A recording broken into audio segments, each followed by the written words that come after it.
yeah, this is the good part. I get to introduce Carl Meyer.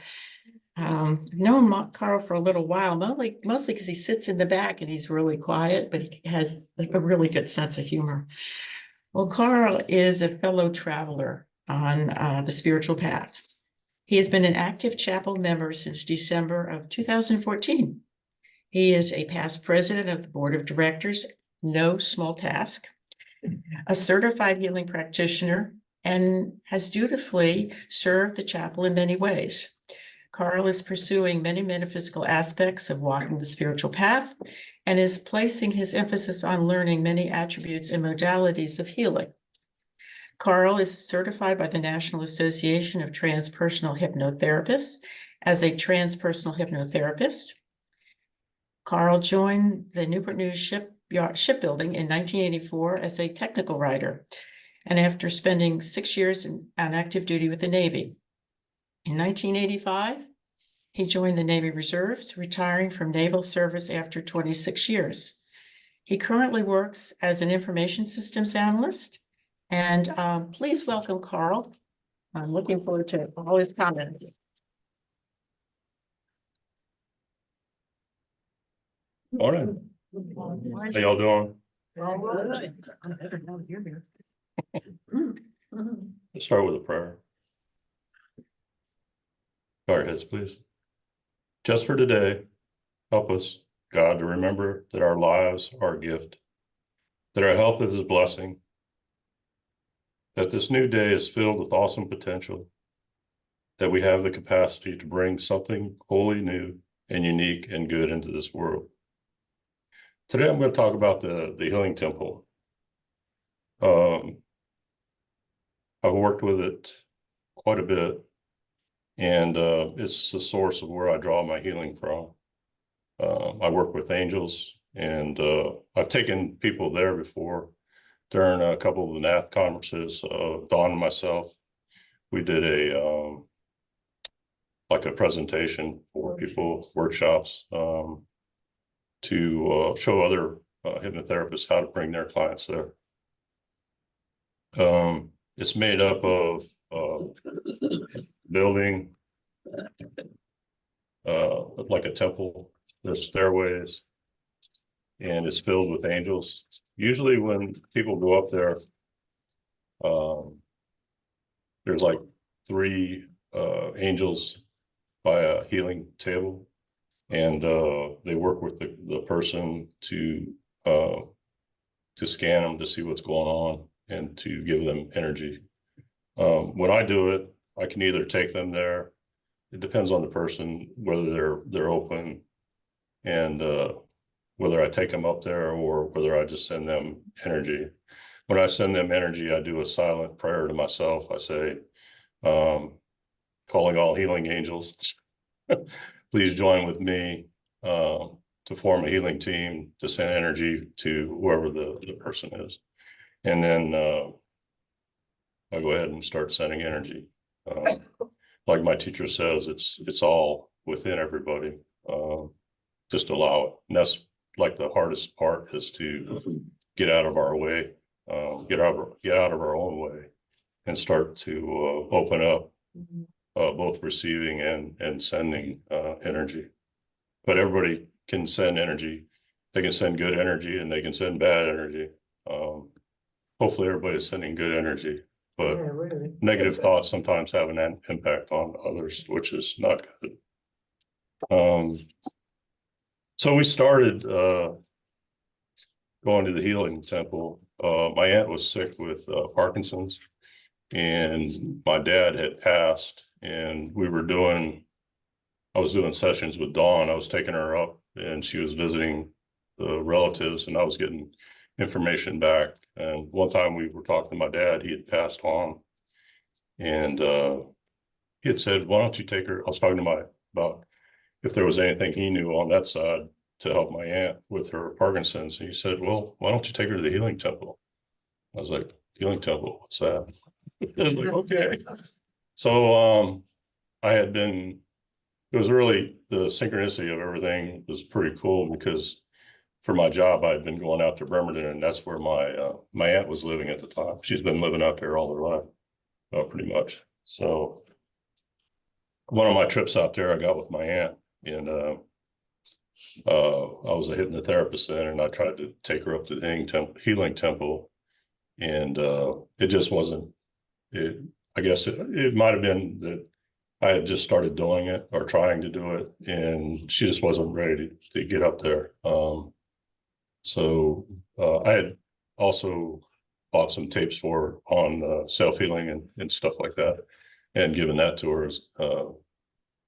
as part of her trying to help her get better.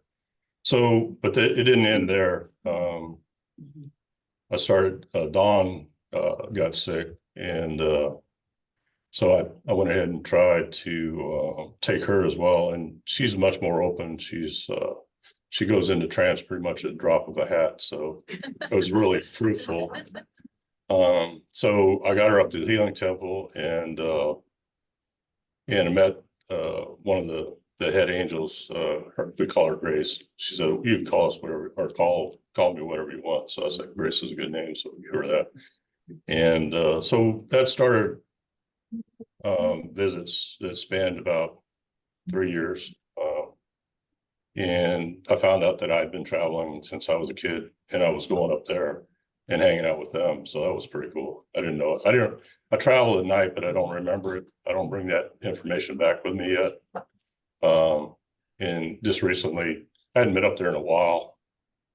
And just recently, I think it was last week, we went up there. I talked to her, and one of her comments was, "You're really you're really stubborn." And I'm like, "Yeah."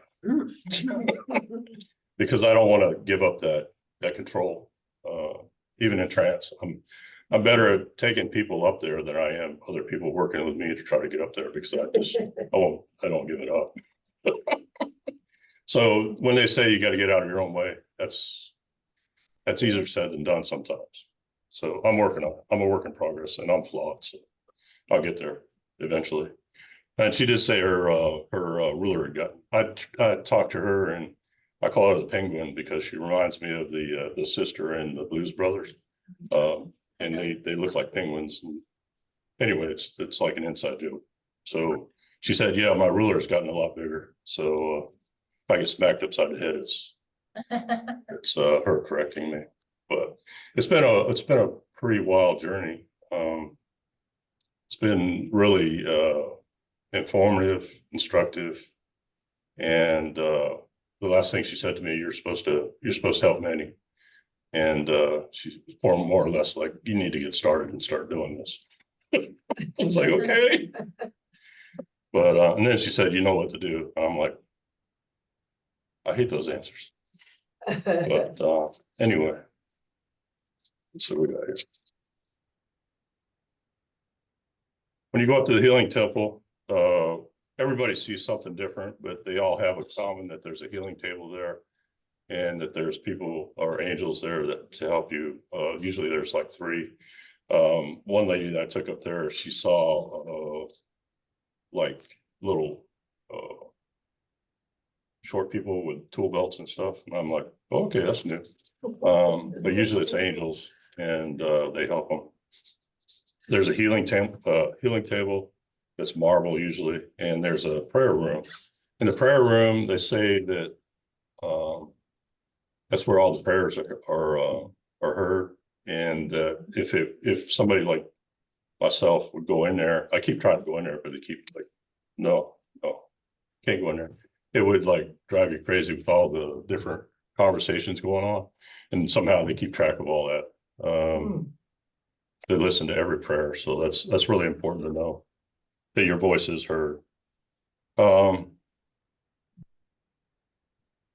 Colors. Sometimes when we go up there, I take Dawn up there, and she gets healing. And then what I do is I ask to talk to Grace, my teacher, and then she comes forward, and I'm able to talk to her like you're sitting here and we're talking like a discourse.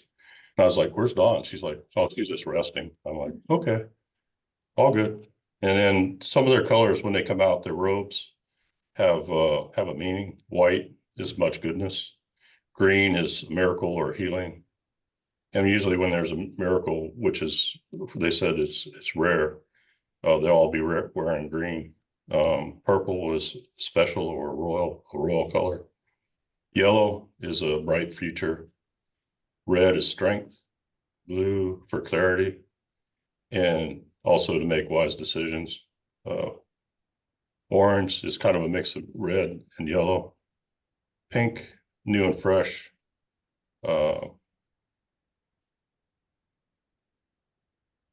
When you're giving healing, whether you're working with the angels or you're sending energy of any form, there's two things. The other person has to be open, and you have to be in a good space, both in your head and your heart, to be able to send that energy. But if the person is closed, they say, yeah, I want healing, but really they're like, it's like, you're not going to do any good.